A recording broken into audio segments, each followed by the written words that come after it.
Welcome back to Whiteboard Finance. My name is Marco and I'm here to help you master your money and build your wealth. If you're interested in videos about personal finance, stock market investing, real estate, and entrepreneurship, this is definitely the channel to subscribe to. So if you haven't done that already, please do so below. Today we're talking about the 3 stocks to buy in January. So without further ado, let's get into it. Number 1, Caterpillar. Trump has proposed a $1 trillion infrastructure plan in which he is planning to unveil January of 2018. Let me repeat that, $1 trillion. That is 1,000 billions. Are you kidding me? If he comes anywhere near to proposing this plan and acting upon it, this stock, I think, will have further growth for 2018 and beyond. Caterpillar remains the top choice for 2 reasons. It is the undisputed global leader in construction machinery, and it also has the broadest product portfolio among its peers.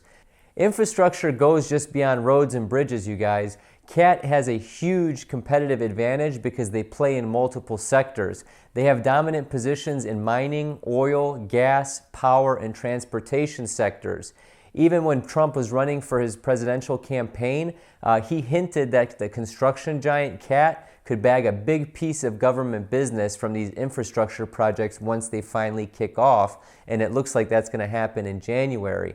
Analysts expect the company to grow its earnings per share by almost 40% over the next 5 years, which is really good news. Let's take a look at the 1-year growth. You can see that it's right around 69.8%.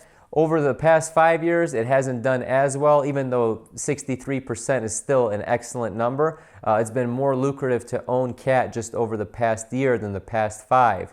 So I think CAT has room for growth, especially if the infrastructure spending increases under Trump. Number 2, Amazon. Amazon's growth has surprisingly re-accelerated recently, and I think this is because the company is having a huge aggressive investment strategy, and it seems to be paying off. Revenue in its 3rd quarter climbed 34% year over year from last year, you guys. This is huge, especially for a growth company like Amazon. This acceleration in revenue growth comes because Amazon has been investing aggressively in its international expansion with new fulfillment centers, digital content, and highly profitable AWS, which stands for Amazon Web Services. This is a high margin business, and I think all the digital content is as well. So you may be saying, hey Marco, isn't Amazon expensive right now? Absolutely, but management has somehow delivered time and time again with their ambitious investments and growth areas. You can see this as a perfect example in the Whole Foods acquisition. This got them into the food delivery business, which I think will happen here in the next couple of years, and that may even start happening by drones, you guys.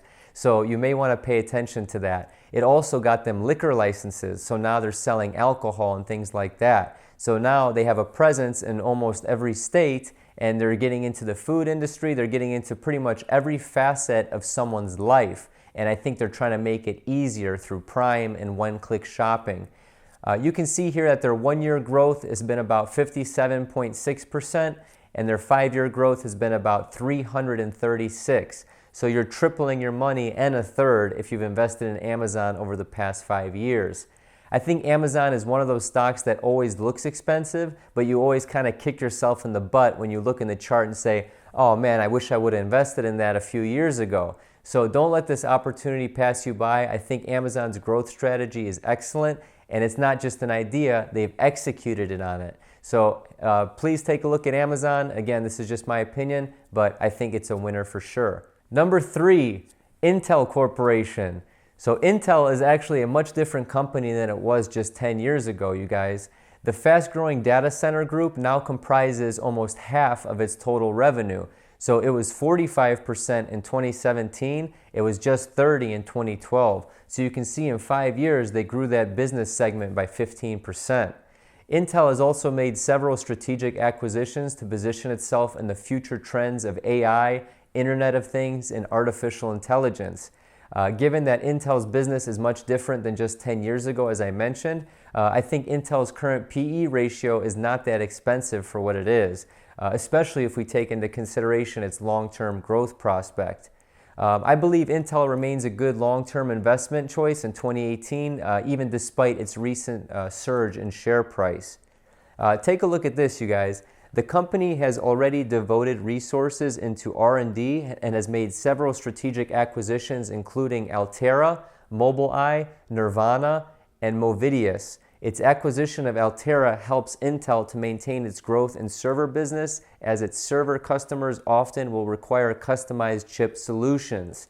So that's pretty cool, you guys. I think that this is a high margin business. I've mentioned this in my previous videos. I work for a Microsoft reseller, and some of the highest margin products that Microsoft sells is the Azure cloud hosting. That's similar to what Intel is getting into here and growing that segment in the business.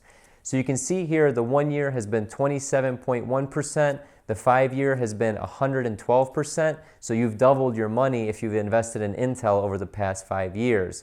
So in conclusion, I think with Intel not staying away from the chip market, but kind of getting into that database center with the high margins, I see them as a long-term growth opportunity and a stock to buy in 2018 in January.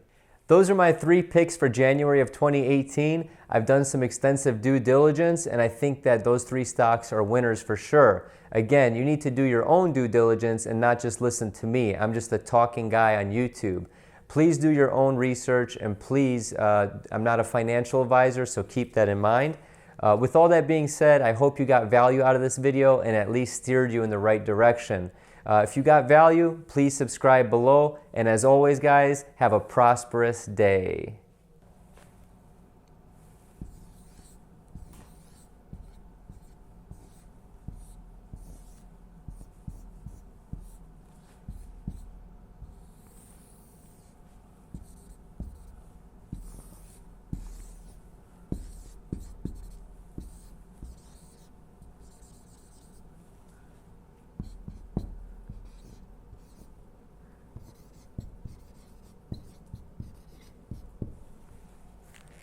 Not too shabby.